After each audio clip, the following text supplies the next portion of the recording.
Hello, and welcome to our webinar, Soft Skills. What are they and how to develop them? We know education and skills are important in seeking independence and entering the workforce, but many employers have given feedback that soft skills can help get the job and, more importantly, keep a job.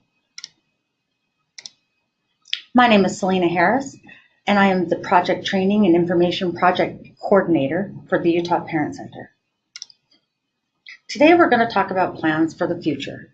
Have you discussed what the future may hold for your student?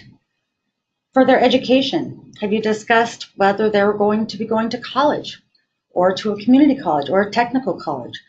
Is a post-high program a possibility for a student who is on an IEP through special education?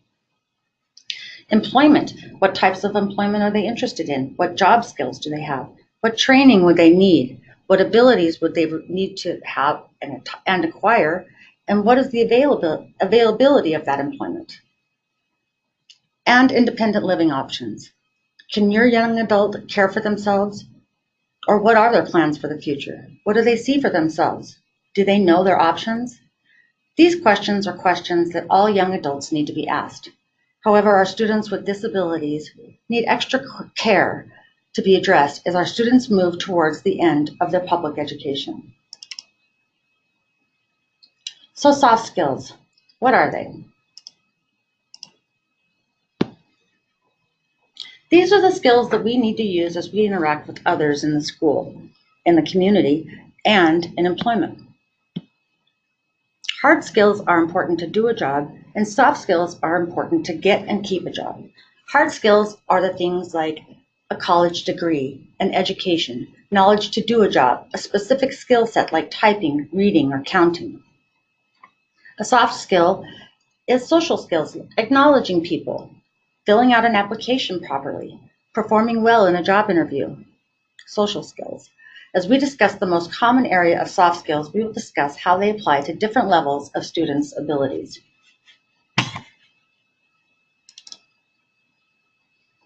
Soft skills include independent grooming and care,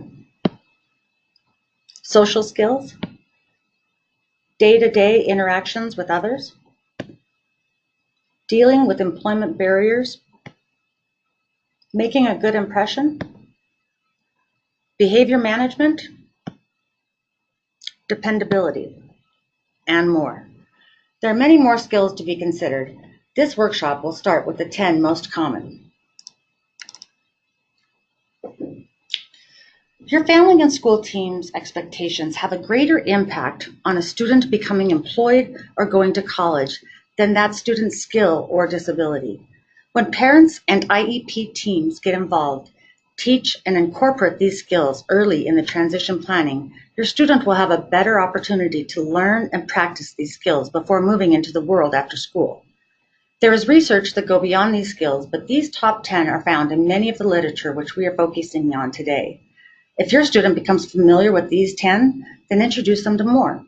The goal is for the young adult to have as normal of a life as possible. Look at your young adult and see their abilities first and foremost. We will discuss strategies for a student who is high functioning, mild, moderate, low functioning, and in most situations, you'll most likely do a blend of any of the strategies we recommend. This is part of a lifelong learning, and with people with disabilities, oftentimes you may have to reteach the same skill over and over. The following are the 10 examples of soft skills that were identified on many guides for young adults. A strong work ethic. For high-functioning students, help them identify the class expectations at the beginning of the course. Help them set up a schedule to get their assignments turned in on time. Use your school's tracking system on the computer for their assignments and test scores. Other ideas is to create a chart to track assignments and turn in dates. Get a graphic organizer. Create an appropriate reward system, then relate it to completing a job. Use a visual schedule. Use pictures to show the task and to mark it when completed. Use a reward when the task is finished. And the reward is often equated to earning a paycheck for a job completed. So how we can help our students to develop strong work ethics, again, is teaching a student how to turn their assignments on time and complete and develop a good work ethic. Help student complete a task, help student set a goal and complete it, and help them to set up a reward system that's effective for them. Dependability. Ways to encourage your youth to strengthen their dependability skills is to teach them to arrive on time to classes, to minimize their absences, to complete an assignment or job on time, and to use a calendar or a planner. Make sure that they know their schedule. Help them set their alarm clocks. Stay healthy, know the expectation of the task, and choose a form of planning that works for them. For some individuals, you may have the class or the work schedule on their folder or desk. Help them learn what to do to stay healthy, like frequent hand washing, and incorporate good health practices.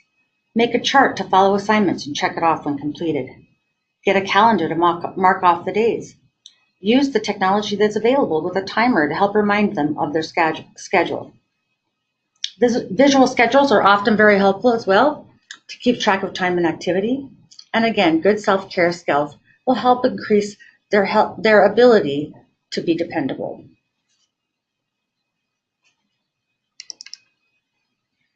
Self-motivated. Learn what the class, subject, or job expectations are. Make a list of the tasks that are required. Teach how to transfer from one task to another, and be prepared to work.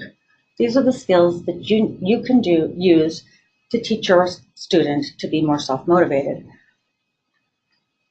In order to help them to learn these skills, to move on from one project to another, when it comes to big projects, help them to break it into smaller, more manageable steps. Help them make a list of 3 things that need to be done. Help them to identify what needs to be done without being asked. You could also make a schedule of only 2 to 4 things, depending on their ability to do. And when one item is finished, show them to mark off that item as complete. They might have a visual prompt. Technology might be useful with a verbal reminder or picture and recording of what is next and how to do it. Visual schedules, as said before, with step-by-step instructions. An iPad with a video reminder is often a good tool as well. Attitude. Employers say that an employee who shows up to work with a positive attitude can be taught a skill, even if they may not already have it.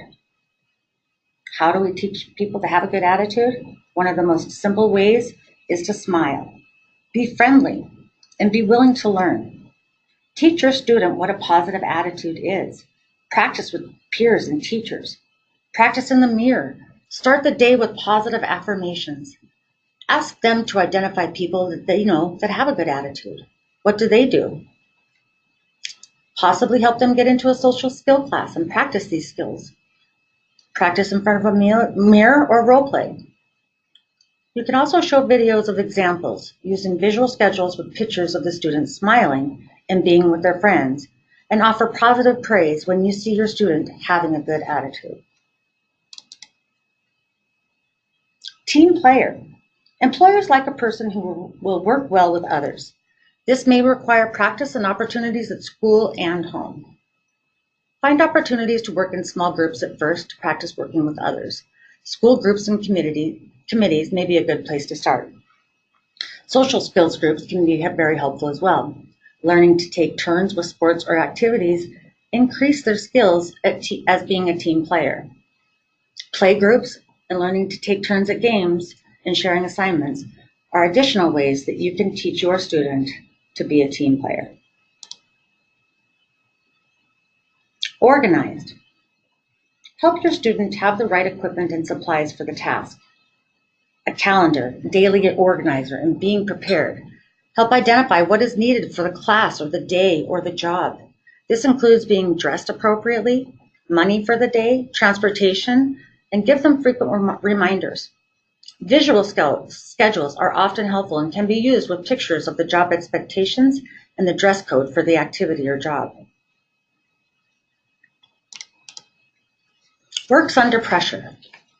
Know the job. Learn about the class subject or the work expectations. Teach how to ask for help. Teach coping skills. Teach time management.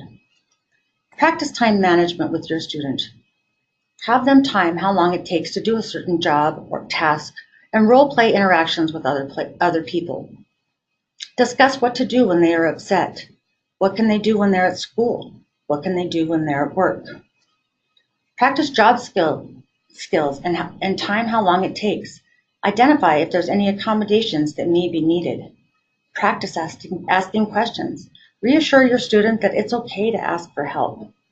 Teach a method of keeping time that works for your student. A visual schedule of pictures of the job and what needs to be done is also helpful. A method to communicate with an instructor you may need assistance.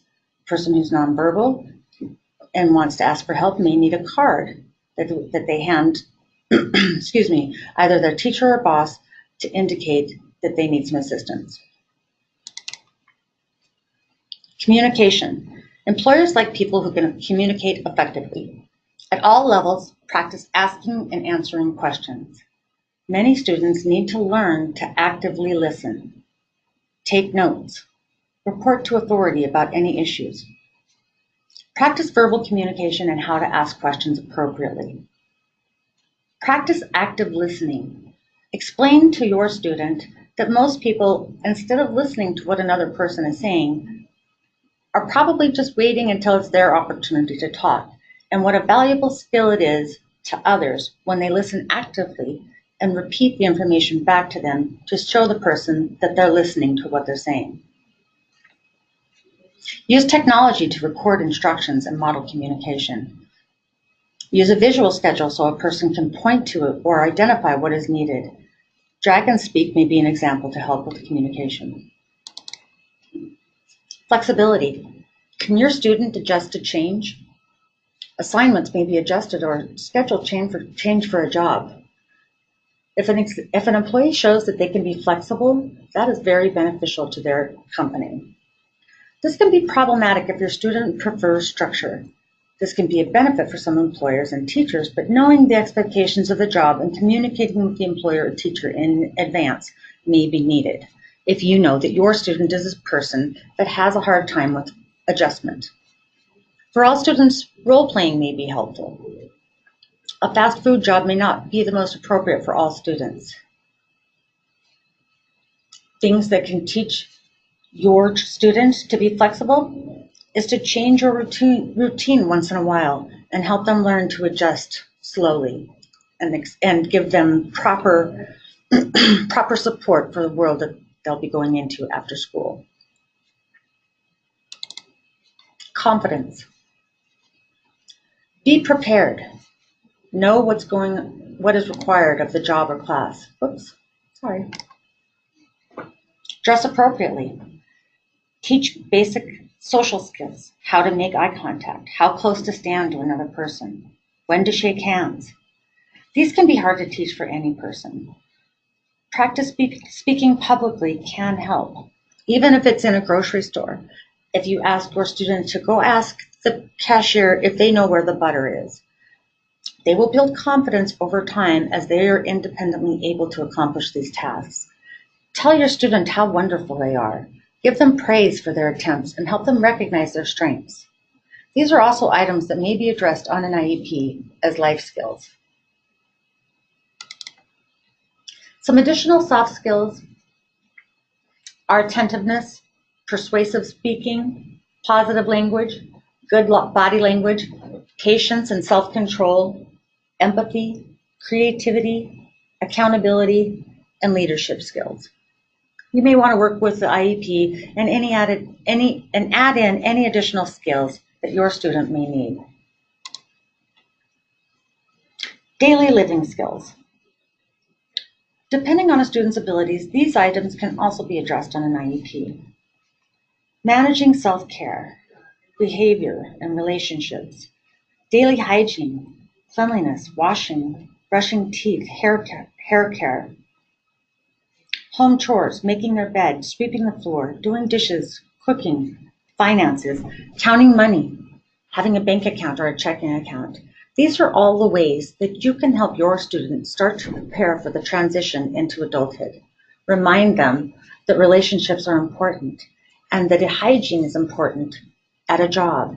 That ask them who they like to be around and identify what that person's hygiene is like. Discuss with your student what chores they would like to be responsible for and give them a reward for getting them complete. And start with money management as early as possible to help avoid any problems in the future. Social skills. If your student needs help with social skills, address this with your IEP team. Some are conducted with the help of the school psychologist or a resource class. The younger your student is exposed to a preferred behavior, the outcome is more successful. The benefits of soft skills are increased competitive employment and higher lifetime earnings, a status, increased social circles and networks, increased independence, higher self-esteem, higher reported happiness, and better health and longevity. All students need to learn these skills to get along better in our community. Prepare for the future. Think of high expectations. College is a possibility, employment, and living independently. Begin talking to your youth early. Use special education, IEP, and other planning tools to make sure academic skills, self-advocacy skills, and accommodations are addressed. Think of the end in mind. Success in life begins with education for all youth and with planning and skill building as early as needed. Transition conversation should begin while in junior high school. This is especially true for youth with disabilities. Families should be prepared to help their youth plan for the future beginning at an early age. Parents should help their youth create a vision for themselves that includes attending college, if applicable, as a way to grow as a person and build job skills needed to live independently. Youth may be encouraged by the fact that college planning is the first step on the road to exploring their own interests and reaching the goals they set for themselves as adults. Ask them what they see themselves doing as a career and talk about what it takes to get there. Transition planning in the IEP must begin when the student is 14 years old. You can begin sooner depending on your student's needs. Begin talking to your youth early and don't forget to use the counselors at your school for future planning. Then high school. Make sure you're aware of the course directions that are in the area of interest for your young adult, a college path, trade tech, post-high school program. And most high schools provide an opportunity to take the ACT during their junior year. How to help your youth prepare? Teach your youth about their disability and then to describe their disability in clear and concise terms. Explain their strengths, interests, and learning styles. What accommodations will be needed. How their disability may affect their post-secondary education efforts.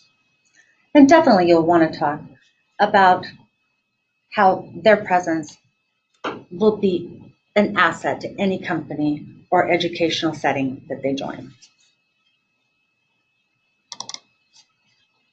When should you start? When students are young, you begin teaching life skills. Depending on their disability, you will want to start introducing many of these skills as early as possible. IEPs must identify transition services during the year the student turns 14 years old. Who will help? Family, community, healthcare providers, school IEP teams, vocational rehabilitation, and Utah Parent Center. Your family is the first exposure to your student. They can learn by example and practice these skills. Doctors and other community resources like parent support groups have information and experience to share. Teachers are always introducing skills to students, but when a service goal is identified on an IEP, it becomes a required service. 504 plans provide accommodations. And don't forget your school counselors, as mentioned before. A website called Utah Futures is available for access for free to youth and has a variety of valuable resources. Vocational rehabilitation is available to help students move towards employment opportunities. And disability resource centers on college campuses can help your student identify what accommodations may help them complete their educational goals. The Utah Parent Center has resource lists, provides consultations, and when needed, can provide parent support. Additional help can be to help prepare a resume, practice job interviews, arrange for job shadowing. Job shadowing, just for those who don't know, if your student is in high school or post-high school program, can find out what type of community programs they have used. For example, some programs arrange for students to leave campus and use the ETA bus to get work exposure at a grocery store, bowling alley, movie theater, clothing store, etc. This is used as part of the curriculum. Make sure to document that experience and skills learned to be added to their first resume. Practice skills at church events, sporting events. Teach etiquette skills and make an inventory of your your youth's skills. For additional help, as stated in the previous slide, you can always contact us here at the Utah Parent Center. You can call us at 801-272-1051. We are in the office Monday through Friday from 9 a.m. to 5 p.m. and we'd be happy to help you address your needs, concerns, or questions. And we would like to help you so you can apply what you've learned today in your situation. Thank you for taking the time to listen to this webinar. I hope you've enjoyed it, and I hope you will visit our website and enjoy some more videos. Thank you. Have a good day.